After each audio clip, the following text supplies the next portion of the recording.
All right, welcome to this training step in which we're going to be talking about creating specific calendars. So everything that we've gone over in the previous training sections was really a walkthrough because this is the first time that you are going through all of this. So what we want to do is we wanted to go ahead and walk you through the general foundational ABCs of a scheduler and the booking calendar, right? So that way you understand exactly how it works. Now, what's going to happen is that sometimes you have specific use cases and specific booking calendars for specific types of meetings, right? So for example, you might have a consultation calendar. Now, when you have a consultation calendar, you might want to have a form on your website that when somebody fills out that form, they actually get redirected to the booking page so that way they can actually go ahead and schedule an appointment with you, right? And there might be some specific custom instructions on how they're going to go ahead and actually do that. So you're going to need a custom, specific, separate independent booking calendar scheduler for that purpose. And so what we're going to go ahead and do now is that in the upcoming training sections, right? So right now, remember, right now you're in one training section.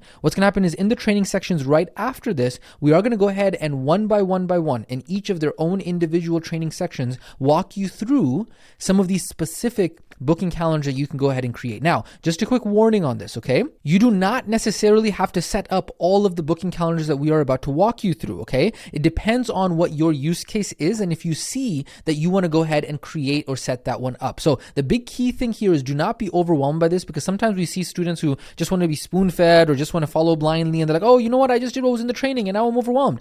Well, obviously, because you didn't think about it in terms of, hey, do I actually need this for my specific situation? And so what we're going to do is we're going to walk you through specifically, let's say the consultation calendar. That's probably going to be one that you want to get set up. The onboarding kickoff call calendar, the welcome call calendar, those are going to be the ones that you want to go ahead and set up as well. Now, the in-person calendar and the coaching call calendar, that's up to you if you decide that, you know what, you actually have a reason to be able to go ahead and set those up. And so obviously, if you successfully do qualify to be able to go ahead and keep your student status active for this program, then you are going to be able to go ahead and have these trainings for a very long time to be able to come back to, as long as your student status with the actual institute, with our school and our program is active. Then you can obviously come back to these trainings and set it up then, right? So you don't have to go out there and have hundreds of booking calendars and just get lost, right? And so at the end of the day, you do know now, because of the fact that we went through the previous training sections, how to set up a generic booking calendar as well. So you can just go ahead and have a generic one and just use one, whatever as well, right? And so the point is that the booking calendar is meant to be used.